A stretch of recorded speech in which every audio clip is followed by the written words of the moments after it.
Imagine sitting in a theater. The lights dim and the credits appear over an establishing seacoast town in Maine. Once the credits disappear, you see a long shot of an abandoned cabin in the woods.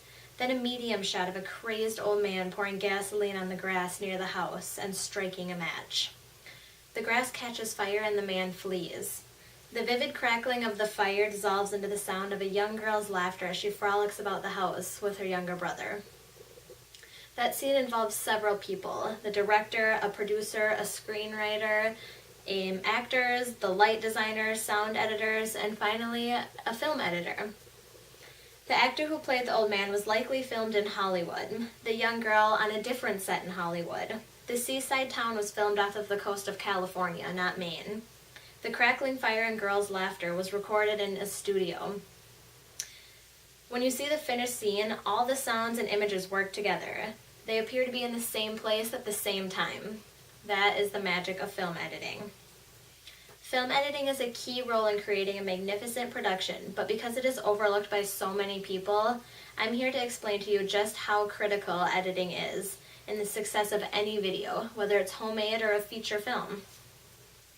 As someone who edits film and videos for family and friends, I have taken classes on video editing, I read articles and blogs about it, I use an advanced editing program myself, and ultimately I want to be a film editor.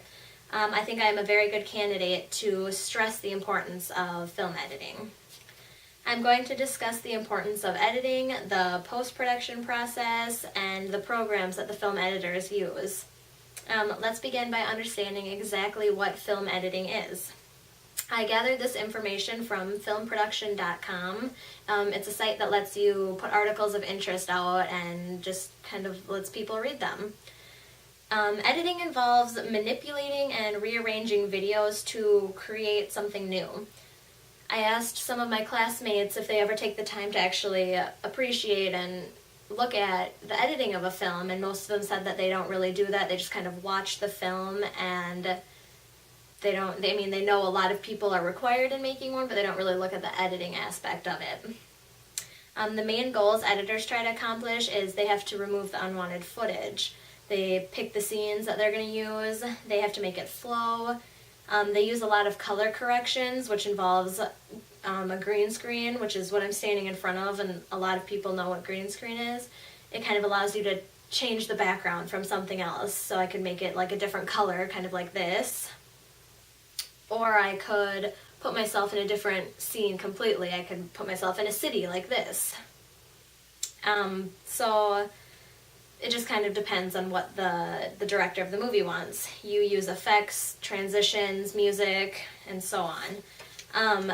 Another question I asked the kids in my class was if they actually know how long it takes to edit a film, and most of them kind of said 1 to 2 years, or a couple weeks, 3 months. It was kind of just a wide variety, which it kind of is true, because film editing, it does kind of depend on a couple different factors, as in how many editors you have working on the film, if the director's picky, if they're not picky, if there's a release date for the film. So it kind of depends, but it generally takes about 3 months to a year to edit a film.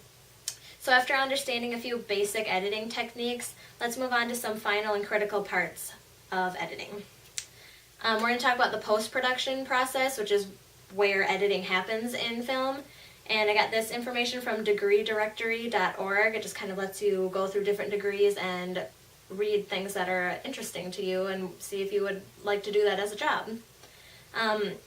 Editors look at frames, and so to be a little more specific on that, 1 second has 24 frames. So when you're editing a 2-hour movie, you're using roughly about 170,000 frames.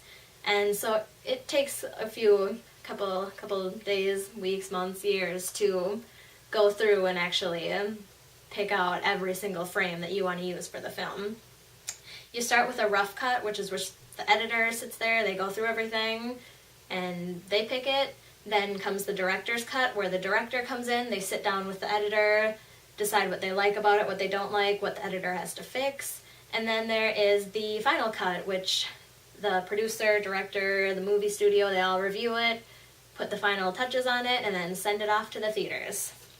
Now that we understand the basic competencies of editing, let's explore the programs used to make editing possible.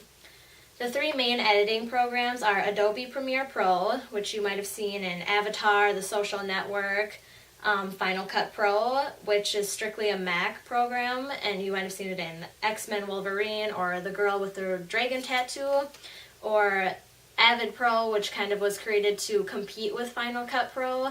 It's a little bit cheaper and more simplistic, and you might have seen that with The Dark Knight or James Bond Die Another Day. So I'm just going to kind of step off to the side here, and we're going to put up a couple different shots of the editing program so you can kind of see what the editor's actually using and what they look like. We're going to start with Adobe. So off to the far right there is their sequence box, which kind of lets them put scenes together and then just store it in that box over there. Right close to us here is the preview box. That's where you can actually see what you're editing. You get to watch what you've done, kind of tweak it from there. It just kind of helps you. And then on the bottom, here's the timeline that lets you, that's where all the editing actually takes place. You put all your clips and effects and transitions into that timeline. The next one here is Final Cut Pro, and it's kind of the same concept. Timeline's right here on the bottom, preview box up top. And then off to the far right on the bottom over there, that is the media library, where it has all your clips, edits, effects, transitions. It has all of that stored right in there for you. This final one is Avid Pro, and it has the timeline right there on the bottom again. The preview box is on the far right on this one, and the media library is right here close to us. So they're all pretty similar, but they're a little different, and some of them are a little easier to use, some of them are more difficult. It just kind of depends on what company you're working at. So let's recap on what we have discussed today. Film editing plays a very important role in the creation of a production, whether it's big or small.